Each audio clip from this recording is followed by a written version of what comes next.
Mumbai Tug brought to you by Sunny's World. Pune's Pride Sunny's World, life in Funshine. Resort weddings, events, restaurants, adventure wellness.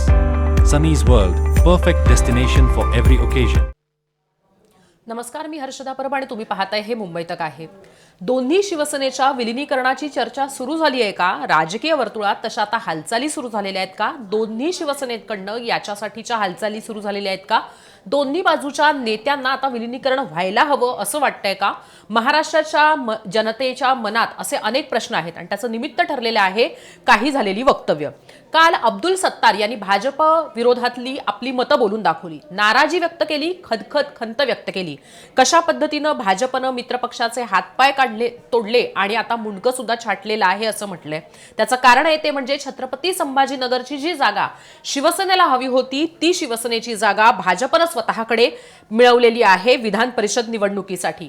ही खदखद व्यक्त करत असतानाच एक प्रकारे अब्दुल सत्तार यांनी असा सुद्धा उल्लेख केला की आमची जिल्हा परिषद गेली, आमची महापालिका गेली, शिवसेना प्रमुख बाळासाहेब ठाकरे यांनी जी सत्ता निर्माण केली होती ती सगळी गेली अशी नाराजी त्यांनी व्यक्त केली आणि आता दोन्ही शिवसेनेनं एकत्र यायला हवं असं वक्तव्य त्यांनी केलेलं आहे. अर्थात फक्त सत्तारांकडनं असं वक्तव्य झालेलं नाहीये, तर अंबादास दानवे असतील किंवा संजय राऊत असतील, ठाकरेंच्या शिवसेनेतले हे महत्त्वाचे नेते सुद्धा असाच सकारात्मक सूर आळवताना आपल्याला पाहायला मिळत आहे. अंबादास दानवेंनी सत्तारांच्या या वक्तव्यानंतर म्हटलं की दोन्ही शिवसेनेनं एकत्र यायला हवं.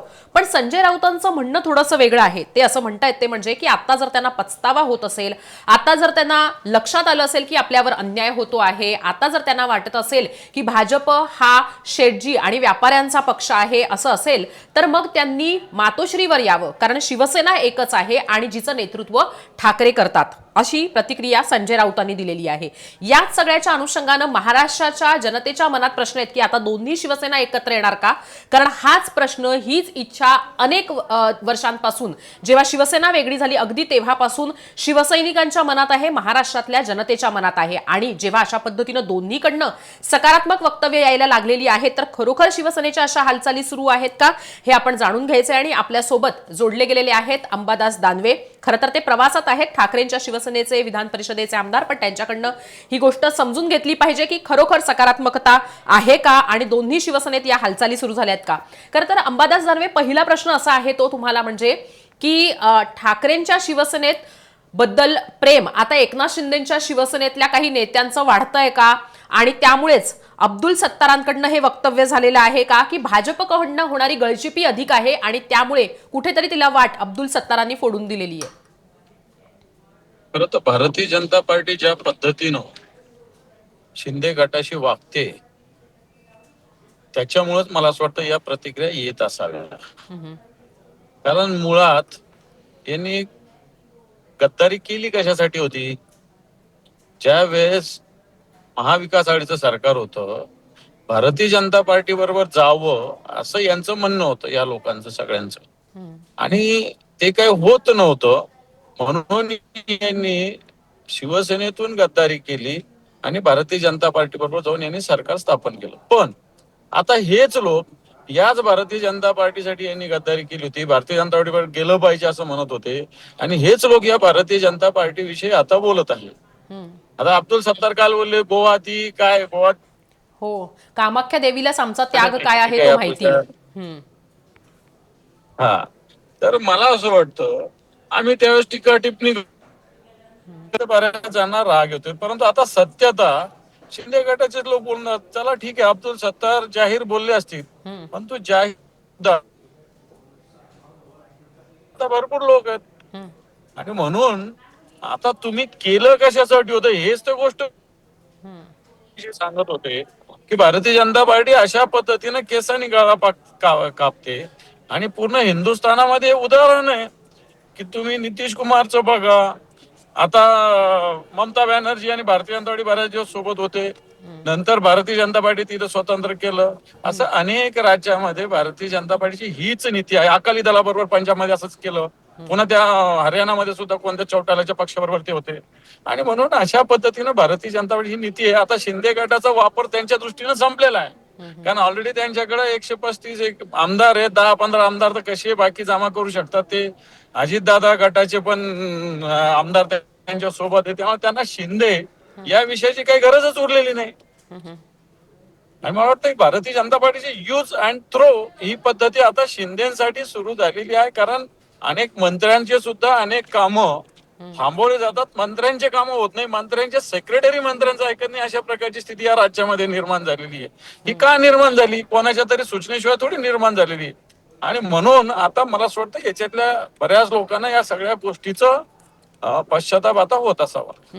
तुम्ही म्हणताय त्याप्रमाणे स्वतः अब्दुल सत्तार यांनी सुद्धा म्हटलंय ते म्हणजे की आम्ही जो त्याग केला त्या गुवाहाटीतल्या कामाख्या देवीलाच माहितीये, पण भाजप आता तो त्याग विसरायला लागली असं त्यांनी वक्तव्य केलेलं आहे आणि गुवाहाटीचा उल्लेख सुद्धा त्यांनी केलेला आहे. पण आता तुमच्या बोलण्यातनं एक उल्लेख झालेला आहे, त्याच्यातनंच प्रश्न विचारावासा वाटतो ते म्हणजे की एकटे अब्दुल सत्तार नाही, असे आणखीन काही लोक आहेत. तर असे आणखीन किती लोक आहेत? कारण ते कायम ठाकरेंच्या शिवसेनेला फोडायचं तर एक आकडा सांगतात, काही नेते आमच्या संपर्कात आहेत, या भागातले नेते, त्या भागातले नेते. पण एकनाथ शिंदेच्या शिवसेनेतली ही जी नाराजी आहे ती कुठल्या कुठल्या भागामध्ये आणि किती अशा लोकांमध्ये नाराजी आहे, ती नावं तुमच्यापर्यंत आलेली आहेत का? तुम्हाला याची माहिती आहेत का? आणि मराठवाड्यात ही नाराजी अधिक वाढते असं तुम्हाला वाटतंय का?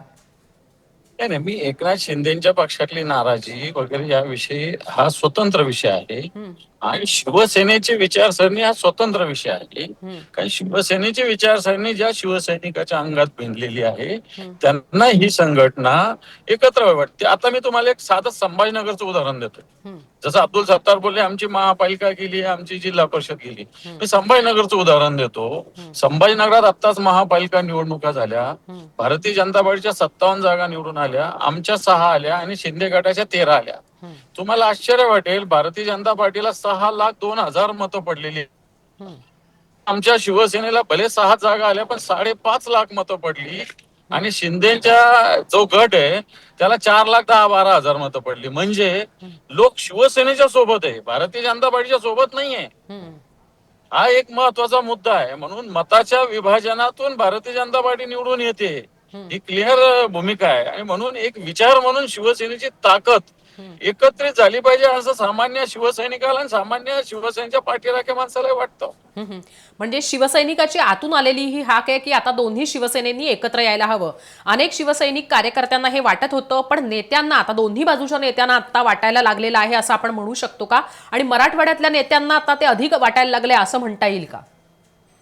मराठवाड्यातला नाही पा, खरं तर शिवसेना जे राऊत साहेब म्हणले तशी एकच आहे ठाकरेंची. ही जी शिवसेना नाहीये, ही अमित शहा नरेंद्र मोदीच्या आशीर्वादाने चाललेली एक गँग आहे. ही जोपर्यंत अमित शहा नरेंद्र मोदी यांचा या गँगला आशीर्वाद आहे तोपर्यंत यांना शिवसेना म्हटलं जाईल. तशी ती शिवसेना नाही, ती गद्दार लोकांची एक गँग आहे. आणि शिवसेना नाव त्यांनी धारण केलेलं आहे. शिवसेनेचं त्यांनी जसा एखाद्या वाघाला सिंहाला कसं ते कातड पांघरतात आणि तसं पांघरलं म्हणून काय ती शिवसेना होत नाही. शिवसेना तर बाळासाहेबांची उद्धवजीच्या नेतृत्वाखालचीच आहे, हे तर सत्य कबूल केलं पाहिजे. हे चालतं, हे वाघातल्या पिंजऱ्यासारखं चालतं, पिंजऱ्यातल्या वाघासारखं चालतात. अमित शहाने सांगितलं उठ तर उठायचं, अमित शहाने सांगितलं बस तर बसायचं. अशानं थोडी शिवसेना म्हणता येऊ शकतो. पण ज्यांनी शिवसेना सोडून गेले किंवा ठाकरेंना जे सोडून गेले, शिवसेना ज्यांनी फोडली, असे ज्यांना ठाकरेंच्या शिवसेनेकडनं गद्दार म्हटलं गेलेलं आहे, त्यांना पछतावा व्हायला लागला तर त्यांना आता ठाकरेंची शिवसेना स्वीकारणार का, वेलकम करणार का? कारण संजय राऊत तर म्हणतायत की त्यांना पछतावा झाला असेल तर त्यांनी मातोश्रीवर यावं, ठाकरेंना भेटावं. हे बरोबर आहे ना. ज्यांना असा पश्चाताप होत असेल त्यांनी निश्चित अशा पद्धतीनं, जर आमच्याच विचाराचे लोक आहे, आमच्याच हाडामासाचे लोक आहे, यांना पुन्हा एकदा माननीय उद्धवजींच्या नेतृत्वाखाली काम करावं वाटत असेल तर मला वाटतं त्याचं स्वागत करायला काहीच हरकत नाही. पण मग असं अशा गद्दारांना स्वीकारणार का? कारण ठाकरेंची भूमिका होती तेव्हा शिवसेनेची भूमिका होती ते म्हणजे की जे गेले ते कावळे, राहिले ते मावळे, आणि आता जे गेले त्यांना काही परत स्थान मिळणार नाही अशी सुरुवातीची भूमिका होती. अर्थात नंतर ती मवाळ सुद्धा झाली, पण स्वीकारणार का याच्याबद्दल उघड कधी ठाकरेंनी भूमिका घेतलेली नाहीये. त्यामुळे आता ठाकरे याच्यासाठी सकारात्मक आहेत का, झालेत का? ठाकरेंना सुद्धा असं वाटतंय का की ज्यांना परत यायचं असेल त्यांनी यावं, त्यांचा स्वीकार केला जाईल? मी हेच बोललो की कोणाला उद्धवजी ठाकरे साहेबांचा विचार आवडत असेल, उद्धवजींचं नेतृत्व आवडत असेल तर अशा लोकांना मला असं वाटतं स्वीकारायला काही हरकत नाही. आणि आपण जर इतिहासात गेलो तर नेताजी पालकरांना सुद्धा छत्रपती शिवाजी महाराजांनी स्वीकारलं होतं ना. नेताजी पालकर गेलेच होते ना, त्यांना पुन्हा शिवाजी महाराजांनी स्वीकारलंच होतं. वाटतं तशी भूमिका स्वीकारायला काय हरकत आहे. पण मग म्हणजे ठाकरे सकारात्मक झालेले आहेत का त्यासाठी? त्यांच्या मनातला हे सोडून गेलेल्यांबद्दलचा राग तसा मवाळ झालेला आहे का? जर ठाकरेंचं नेतृत्व स्वीकारत असतील तर परत घ्यायला ठाकरे तयार आहेत का? ठाकरेंनी याच्याबद्दल आपल्या नेत्यांशी चर्चा केलेली आहे का? नेत्यांना याच्याबद्दलची कल्पना दिलेली आहे का की असे अस्वस्थ नेते शोधा आणि येत असतील तर त्यांना येऊ देत म्हणून, किंवा त्यांच्याशी चर्चा करा, बोला, बघूयात काय होतं ते, असं झालेलं आहे का ठाकरेंबरोबर बोलणं? ठाकरे सकारात्मक आहेत का मुळात? कारण नेत्यांना वाटलं तर पक्षात घेता येणार नाही ना, ठाकरेंना वाटलं तर येता येणार आहे म्हणून. बरोबर आहे, हा पक्ष ठाकरेंचाच आहे. ठाकरे साहेब, उद्धवजी ठाकरे साहेब म्हणतील तेच या पक्षात होणार. परंतु मी मुद्दा हा मांडतोय की अशा पद्धतीनं जर एखाद्याला पश्चाताप झाला आणि त्याला करावं वाटलं काम संघटनेचं, तर त्याच्यात काही हरकत नाही. पण ज्यांनी गद्दारी केली, मोठ्या मोठ्या लोकांनी, ज्यांना सगळी दुनिया दिली होती, काही लोक जे असतात ना, मोठे नेते वेगळे आणि त्यांच्या सोबत काम करणारे खालच्या फळीतले संघटनेचं काम करणारे लोक वेगळे असतात. काही लोक, या मोठे लोक काही आश्वासने देतात, काही प्रलोभनं देतात, काही मिसगाईड करतात आणि असं करून संघटना बदलायला भाग पाडतात किंवा काही प्रेशर टाकतात. आता अशी एक मोठी फळी आत्ताच्या घडीला शिंदे गटातली अस्वस्थ आहे. कित्येक लोक मोठ्या प्रमाणावर भरती केली, जशी भरती होती तशी भरती केली त्यांनी, पण या भरतीचं करायचं काय? संघटना म्हणून तिथं कुठे? तिथं तर गँग आहे, टेंडर काढणारी कंपनी आहे, टेंडर स्वीकारणारी कंपनी आहे, पैसे गोळा करणारी कंपनी, बाकी काय करतं तिथं? संघटना म्हणून, विचार म्हणून, या महाराष्ट्राचा स्वाभिमान म्हणून तर उद्धवजी ठाकरे साहेबांच्या नेतृत्वाखाली शिवसेनाच काम करते ना. वाटतं ते महत्वाचं आहे. नुसती सत्ता, मुख्यमंत्री, उपमुख्यमंत्री, मंत्री एवढंच होणं महत्वाचं नाहीये. या महाराष्ट्राचा स्वाभिमान हा सुद्धा महत्वाचा आहे. तो बाळगणारा हिंदुत्वाचा स्वाभिमान हा सुद्धा बाळगणं महत्वाचं आहे. ते काम तर उद्धवजी ठाकरे साहेबांच्या नेतृत्वाखालची शिवसेनाच करते. तुम्ही म्हणताय त्याप्रमाणे की ठाकरेंची शिवसेना हे बाळासाहेबांचे विचार पुढे नेऊन एकत्र काम करते आहे किंवा तो विचार पुढे नेण्याचं काम करते आहे. पण जर आपण पाहिलं तर सगळ्यांना नाही, मोजक्या काही नेत्यांना स्वीकारण्याची भूमिका तुमच्या बोलण्यातनं तरी पाहायला मिळते. पण पक्षात याच्याबद्दलची चर्चा होते, झालेली आहे? नाही, असं काही नाही. हे सहज आता काही विषय निघाले म्हणून या भूमिका आम्ही मांडल्या. ज्यावेळेस अशा भूमिका पक्षाच्या व्यासपीठावर होऊ शकतील त्यावेळेस असे मत व्यक्त करता येईल. त्याच्यात चांगले वाईट जे काही असेल ते काय प्रॉब्लेम. बरं, आता येऊयात तो विलिनीकरणाचा मेन महत्वाचा मुद्दा. काही जणांना स्वीकारणं ते विलिनीकरण करणं, विलिनीकरण हा मोठा विषय असेल, त्यामुळे आपण छोट्या विषयाकडनं आता मोठ्या विषयाकडे आलो. तुमचं वक्तव्य असे ते म्हणजे की भविष्यात शिंदे आणि ठाकरे या दोन्ही शिवसेना गटांनी एकत्र यायला हवं. का असं वाटतं तुम्हाला की एकत्र यायला हवं? मी एक शब्द बोललेलो आहे, शिवसेना एकच आहे. ती बाळासाहेब ठाकरेंची, जी बाळासाहेब ठाकरेने तिचं नेतृत्व उद्धवजी ठाकरे साहेबांकडे सोपवलेलं. बाकी काही शिवसेना नाही. बाकी अमित शहा, नरेंद्र मोदीच्या आशीर्वादानं चालणाऱ्या काही शिवसेना नसतात.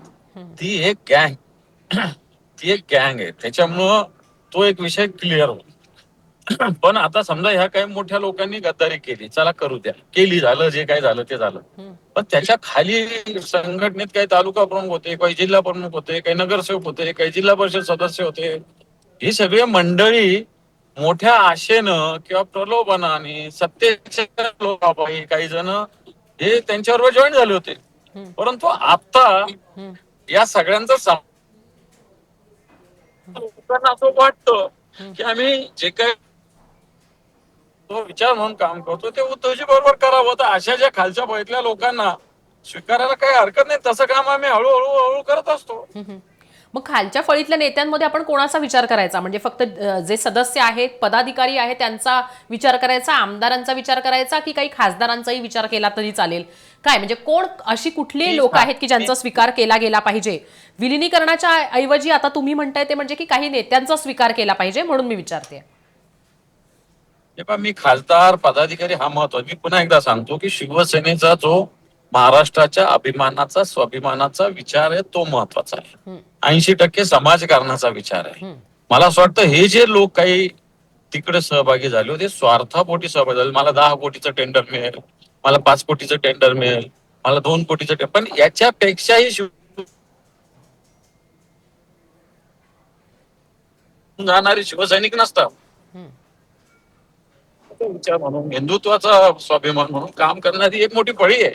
आणि मला असं वाटतं ही फळी जर काही प्रमाणात जर शिंदेच्या गटात असेल तर ती जर जॉईन झाली आमच्याकडे तर मला असं वाटतं काही वावगं असायचं काही कारण नाही.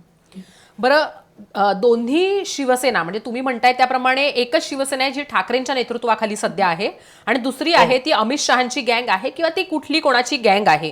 तर ह्या गँगला स्वीकारण्यासाठी काय गोष्टी पाहिल्या जातील? कारण बघा, त्यांनी ठाकरेंवर टीका केलेली आहे, त्यांनी आदित्य ठाकरेंवर टीका केलेली आहे, त्यांनी काही प्रमाणामध्ये रश्मी ठाकरेंवर सुद्धा बोलण्याचा प्रयत्न केलेला आहे. एकूणच कसं ठाकरेंच्याकडनं अन्याय केला जातो असं म्हटलेलं आहे. असं सगळं असताना सुद्धा या गँगमधल्या काहींना घेण्याची तयारी दाखवणार असेल तर काय त्याच्यासाठीचे क्रायटेरिया लावले जातील? काय विचार केला जाईल जर का यायचं असेल, सोबत घ्यायचं असेल अशा लोकांना? तर हे पण ठाकरेंनी काय अन्याय केला हा माझा प्रश्न. ठाकरेंनी म्हणजे उद्धवजी ठाकरे साहेबांनी असो, बाळासाहेबांनी असो, आदित्य साहेबांनी असो, सामान्य शिवसैनिकाला न्याय देण्याची भूमिका घेतली.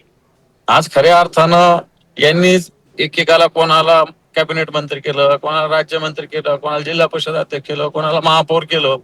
असं करून काय त्यांनी पाप केलं का? मग असेच लोक गेलेले ना बंडखोरी करून, असेच लोक गेलेले आहेत ना. मला वाटतं आज यांना कळतं की त्यावेळेस यांनी शिवसेना फोडली होती की अजितदादा असे वागतात म्हणून आम्ही गेलो, हिंदुत्व सोडलं म्हणून आम्ही गेलो. आता कोणत्या मुद्दा आहे तुमचा सांगा? आता अजितदादा तर तुमच्या बरोबर सहभागी आहे. हिंदुत्व म्हणायला गेलं तर अजितदादा काय हिंदुत्ववादी आहे का? नवाब मलिक त्यांच्याच पक्षामध्ये आहे. त्या नवाब मलिकला भारतीय जनता पार्टी विरोध होती. मला सांगा ना, तुम्ही नेमके गेले याच कारणामुळे होते, मग हे कारण आता कुठे आहेत?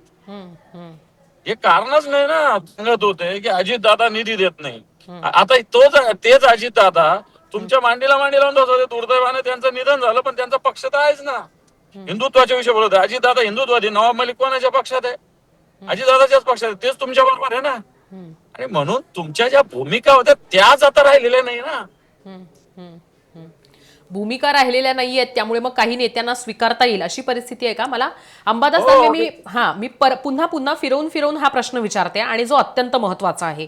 किती काहीही झालं तरी गेलेल्या या कावळ्यांना मावळे म्हणून परत स्वीकारण्यासाठी ठाकरे सकारात्मक आहेत का? ठाकरेंना वाटतंय का की ठीक आहे, आता ह्यांना पछतावा होत असेल, त्यांना त्यांची जी काही गोष्ट आहे ती समजलेली आहे आणि त्यामुळे ते परत येत आहेत, तर नाकारायचं नाही, स्वीकारायचं, जसं तुम्ही म्हणताय त्याप्रमाणे नेताजी पासलकरांसारखं. तर अशा पद्धतीची भूमिका ही ठाकरेंची सुद्धा आहे का? ठाकरेंच्या शिवसेनेचं तसं ठरलेलं आहे का? ठाकरेंच्या शिवसेनेची सुद्धा तशी भूमिका आहे का? हे पहा, मी पण तुम्हाला पुन्हा पुन्हा हेच सांगतो की ज्यांना सगळी दुनिया देऊन नमक हरामी केली यांना स्वीकारलं नाहीच पाहिजे. मग असे कोण लोक आहेत की ज्यांना स्वीकारलंच नाही पाहिजे? बिलकुल, ज्यांना एकदम सगळी दुनिया दिली संघटनेच्या नावावर आणि त्यांनी नमक हरामी केली. नावं घ्यायला काहीच हरकत नाही, मला वाटतं की त्यांना घ्यायलाच नाही पाहिजे. नावाची गरज नाही. नमक हरामी अशी केली, या लोकांना स्वीकारलंच नाही पाहिजे. पण ज्यांचा ह्याच्यात काही दोष नव्हता असे पण काही लोक असू म्हणजे शकतात. अब्दुल सत्तार. अब्दुल सत्तार म्हणजे काय? शिंदेनी एखादं गाजर दाखवलं त्यांच्या मागे धावत गेले. मग असे कोण आहेत? चला बरं, ज्यांना घेऊ शकतो असे कोण आहेत? अब्दुल सत्तार आहेत, तर आणखीन कोण आहेत? पण मी नाव आता नाही सांगत, पण शिंदेनी गाजर दाखवलं म्हणून त्यांच्या मागे धावत गेले. आता ते गाजरच राहिले नाही. आता म्हणजे या साध्या गोष्टी, जसं अब्दुल सत्तार कोणत्या विषयावर बोलले की संभाजीनगरची स्थानिक स्वराज्य संस्थेची जागा. आता मी स्वतः तिथे मागच्या वेळेस निवडून आलेलो आहे त्या जागेवर. मी शिवसैनिक आहे. जनरली कोणत्याही अलायन्स मध्ये जो पक्ष आधी लढलेला असतो त्याची ती जागा असते. जनरली कोणत्याही अलायन्स मध्ये, आमची असेल त्यांची असेल, अशी स्थिती असते. जागा हरणं असेल, जिंकणं असेल. असं असताना जर तुम्ही स्वतःला शिवसेना म्हणता तर ती जागा शिवसेनेला का नाही मिळाली? अब्दुल सत्तार हेच म्हणले की इथं भारतीय जनता पार्टी महापालिका ताब्यात घेते, जिल्हा परिषद ताब्यात घेते, स्थानिक स्वराज्य संस्था ताब्यात घेते आणि शिवसेनेला वापरते त्यांच्या. अशा पद्धतीने अब्दुल सत्तारांची भूमिका आहे. आणि म्हणून ही भूमिका अब्दुल सत्तारांची अशी असताना जे लोक फक्त शिंदेनी त्यांना गाजर दाखवलं, शिंदेनी कोणी मंत्री करतो, कोणाला यू करतो, कोणाला 10 कोटी देतो, कोणाला 5 कोटी देतो, कोणाला 50 कोटी देतो, असं त्यांच्या पक्षाच्या वतीनं कोणी सांगितलं असेल आणि आता त्या प्रलोभनाला मागे किंवा एखाद्याच्या मागे आंधळ होऊन कोणी गेलं असेल आणि आता त्याचे डोळे उघडले असेल तर त्याला स्वीकारावं. अशा प्रकारचं मत व्यक्त करणं काय पाप थोडी आहे? बरोबर, नाहीच आहे तुमचं म्हणणं तसं, म्हणजे पाप नाहीच आहे ते. तुम्ही म्हणताय ते अगदी सकारात्मक म्हणताय. तुम्ही खूप सकारात्मक पाहायला मिळत आहेत की जे आले आहेत आणि पक्षवृद्धीसाठी अशा गोष्टी केल्या जातात, करायला हव्यात आणि लोक करतानाही आपल्याला पाहायला मिळत आहेत. ज्यांच्यावर आरोप केले जातात त्यांना सुद्धा पक्षामध्ये स्वीकारलं जातं. तर हे तर पक्ष सोडून गेलेले आहेत, त्यांना परत घेण्यात काही हरकत नाहीये.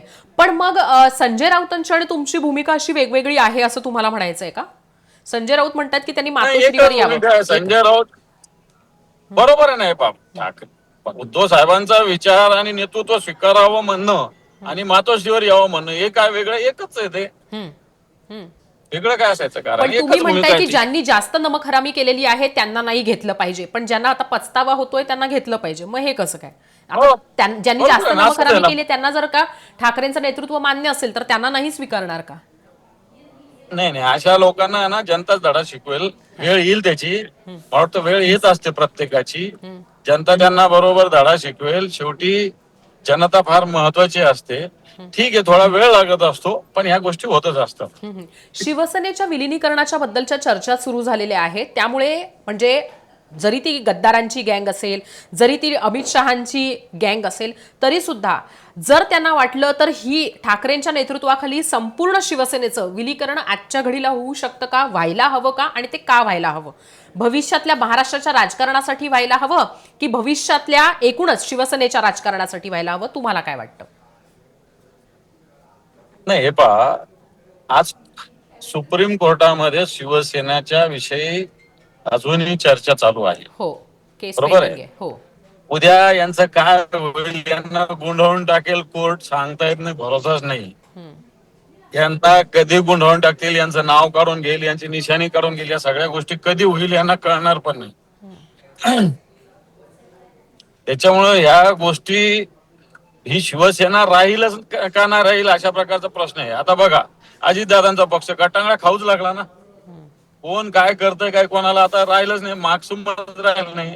वाटतं तसंच शिंदेचं काही दिवसात होऊ शकतं, शिंदेच्या या गटाचं. म्हणून मग अशा उद्या पद्धतीची आता समजा पळापळ सुरू कोर्टाने झाली का? समजा कोर्टाने, खरं तर कोर्टाने निवडणूक आयोगाचा जो सरकारच्या अखत्यारीत काम करतात त्यांनी शिवसेनेवर अन्याय केला. सुप्रीम कोर्टाने कधी न्याय दिला तर ही शिवसेनाच राहणार नाही शिंदेची. तर विलिनीकरणाचा प्रश्नच निर्माण होत नाही, आपाप सगळे लोक येऊन जातील सगळे. ओके, आता म्हणून आता काही राहणार नाही या भीतीपोटीच आता लोकांचं ठाकरे प्रेम वाढत चाललंय असं तुम्हाला वाटतं का? ठाकरेवर या महाराष्ट्रातली जनता मागच्या कित्येक वर्षांनी प्रेम करत राहिलेली आहे आणि करत राहील. बरं, सगळ्यांचं सोडून द्यात, एक अब्दुल सत्तार आहेत की ज्यांनी इतकं मनापासून टीका केलेली आहे भाजपवर आणि मनातली खदखद व्यक्त केलेली आहे आणि दोन्ही शिवसेनेनी आता एकत्र यायला हवं अशी इच्छा व्यक्त केलेली आहे. त्या अब्दुल सत्तारांना येत्या काही दिवसात ठाकरेंच्या शिवसेनेमध्ये पाहायला मिळेल का? बोलणं घाईचं होईल. अब्दुल सत्तार कसं आहे, स्वयंपूर्ण नेतृत्व आहे, त्यामुळे ते बोलायची हिंमत करू शकतात. ते काय कोणाच्या भरोश्यावर राजकारण करत नाही. त्यांचं मतदारसंघामध्ये त्यांची ताकद आहे, त्यांची शक्ती, त्यांना कोणत्याच पक्षाची गरज नाही आणि म्हणून ते मत व्यक्त करतात. आता बाकीचे लोक काहीतरी कुठेतरी हात अडकलेले कोणाच्या तरी दगडाखाली, काहीतरी त्यांना घेणं आहे देणं आहे. सत्तारांना काही घेणं पण नाही देणं पण नाही, ते स्वयंपूर्ण आहे म्हणून त्यांनी हे मत व्यक्त केलेलं आहे. धन्यवाद अंबादासजी तुम्ही दिलेल्या उत्तरांसाठी. आणि जसं तुम्ही म्हणताय त्याप्रमाणे की भविष्यामध्ये ज्यांना घेता येईल त्यांना यायचं असेल त्यांना घेतलं जाईल, पण काही क्रायटेरिया निश्चितच असतील. ठाकरे याबद्दल सकारात्मक आहेत का हे मात्र काही आपल्याला अंबादास दानवेंनी सांगितलेलं नाहीयेत. पण हो, नाराजी आहे एकनाथ शिंदेच्या शिवसेनेमध्ये आणि ठाकरेंची वाट धरण्याची शक्यता आहे काही नेत्यांकडनं, असं मात्र दानवेंच्या बोलण्यातनं जाणवतंय. बड्या खुबीनं दानवेंनी ही नावं, अगदी दोन्हीकडची नावं जी आहेत ती लपवून ठेवलेली आहेत हे सुद्धा मान्य केलं पाहिजे. धन्यवाद अंबादासजी. तर एकूणातच शिवसेनेच्या विलिनीकरणाच्या ऐवजी शिवसेनेचा जो म्हणजे एकनाथ शिंदेची शिवसेना ही शिवसेना म्हणून राहील का असा प्रश्न अंबादास दानवेंनी उपस्थित केलेला आहे. त्यामुळे ज्यांना यायचं असेल त्यांना ठाकरेंच्या शिवसेनेमध्ये घेतलं जाईल आणि त्यासाठी निश्चितच काही प्रक्रिया सुद्धा पार पडली जाईल असं अंबादास दानवेंच्या बोलण्यातनं जाणवत आहे. पण आता महत्वाचं आहे ते म्हणजे की या सगळ्या गोष्टी होणार का आणि आत्ताच अशा पद्धतीनं अब्दुल सत्तारांनी नाराजी व्यक्त का केलेली आहे. एकटे अब्दुल सत्तार अशी खदखद व्यक्त करतात की एकनाथ शिंदेच्या शिवसेनेमध्ये अशा नेत्यांची एक फळीच उभी राहिलेली आहे. या सगळ्याची उत्तर आपल्याला येत्या काही दिवसांमध्ये काही महिन्यांमध्ये मिळतील. तूर्त विधान परिषदेच्या निवडणुकीच्या अनुषंगाने जे महत्त्वाचे अपडेट्स येतील ते लाईव्ह आणि व्हिडिओच्या माध्यमातून तुमच्या समोर ठेवण्याचा प्रयत्न करू. आत्ता हा व्हिडिओ पाहिलात त्याबद्दल धन्यवाद.